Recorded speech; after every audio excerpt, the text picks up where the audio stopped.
প্রিয় দর্শক, আজ আমি আপনাদের শোনাতে যাচ্ছি চট্টগ্রামের বোয়ালখালী উপজেলার পাহাড়তলির এক পুরনো গ্রামের ভয়াবহ এক ঘটনা।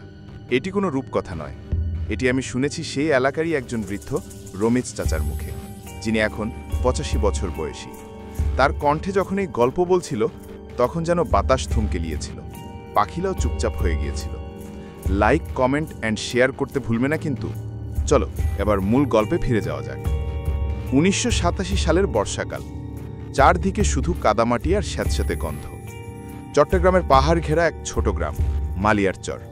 এই গ্রামের ঠিক উত্তর দিকে এক পুরনো বাঁশঝাড়ের আড়ালে ছিল একটা অপরিচিত কুয়া, যার মুখ ছিল আধা খোলা, আর চারপাশে ছড়িয়ে ছিল সবুজ শ্যাওলা, শুকনো পাতার স্তূপ আর পিঁপড়ের সারি। লোকমুখে শোনা যেত এই কুয়ার পানি নাকি অভিশপ্ত। যারা এই পানি খায় তারা কয়েকদিনের মধ্যেই মারা যায় অথবা উন্মাদ হয়ে যায়। কেউ এটাকে প্রেতনির কুয়া বলতো, কেউ বলতো ডাইনির দরজা। রাশেদ ছিল গ্রামের সবচেয়ে জেদি ছেলেটা। নতুন শহর থেকে পড়াশোনা করে গ্রামে ফিরেছে। কুসংস্কারে বিশ্বাস করত না। একদিন সে জোর করেই কুয়ার পানি খেয়ে বলে, বুড়োদের গাঁজাখুরি কাহিনী এগুলো, আজ থেকে আমি এই কুয়া নিয়মিত ব্যবহার করব। কিন্তু সেই রাতেই সব বদলে গেল। তখন রাত ২টা বাজে। গরমে ঘুম আসছিল না রাশেদের। সে মশারি ছেড়ে উঠল, হাতে মোবাইল।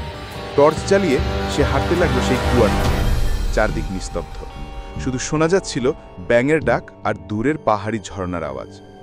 হঠাৎ টর্চ লাইট বন্ধ হয়ে যায়, মোবাইল বন্ধ, বাতাস থেমে যায়। সেই নিস্তব্ধতার মধ্যে সে শুনে একটা মেয়েলি গলা, তুমি এসেছ, এবার তুমি যাবে না। রাশেদ চিৎকার করে উঠতে গিয়েছিল, কিন্তু তার কণ্ঠ আটকে যায়।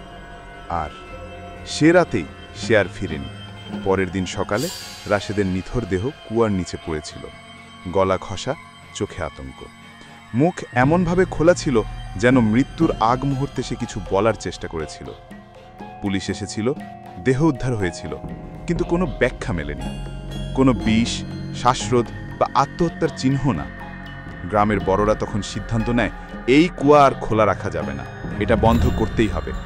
বাঁশের কাঠ, ইট, সিমেন্ট দিয়ে কুয়াটি সিল করে দেয়া হয়। তবুও এরপরও বন্ধ হয়নি রহস্য। সেই কুয়ার আশপাশে আজও সন্ধ্যার পর কেউ যায় না।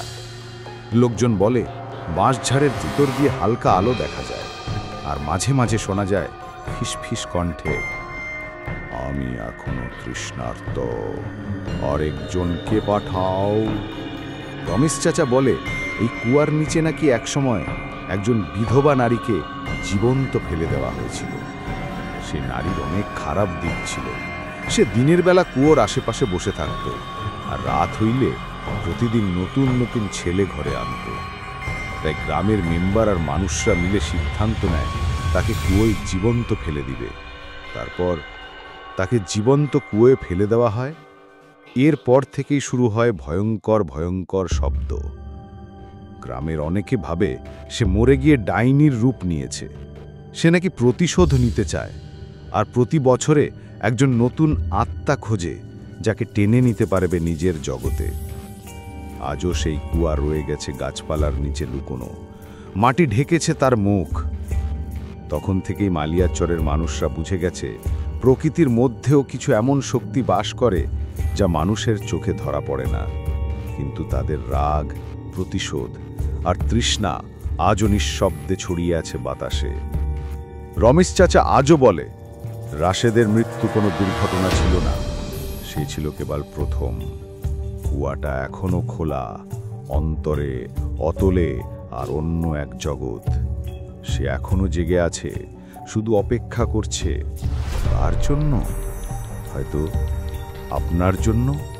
আপনি যখন একা কোথাও যাবেন আর আপনার আশেপাশে হঠাৎ সব শব্দ যখন থেমে যাবে, তখন একবার ভাববেন আপনাকে কেউ ডাকছে না তো? আপনি কি তৃষ্ণার্ত? আপনিও কি সেই কুয়ো পরবর্তী জন? এই ছিল চট্টগ্রামের বোয়ালখালীর পেতনির কুয়ার ভয়ঙ্কর কাহিনী। যদি গল্পটা ভালো লেগে থাকে তাহলে লাইক, কমেন্ট আর শেয়ার করতে একদম ভুলো না।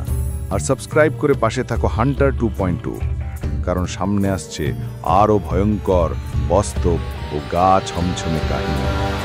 ভালো থেকো, কিন্তু সাবধান থেকো, কারণ ভয় সবসময় গল্প হয় না, কখনো কখনো সেটা তোমার পাশেই দাঁড়িয়ে থাকে।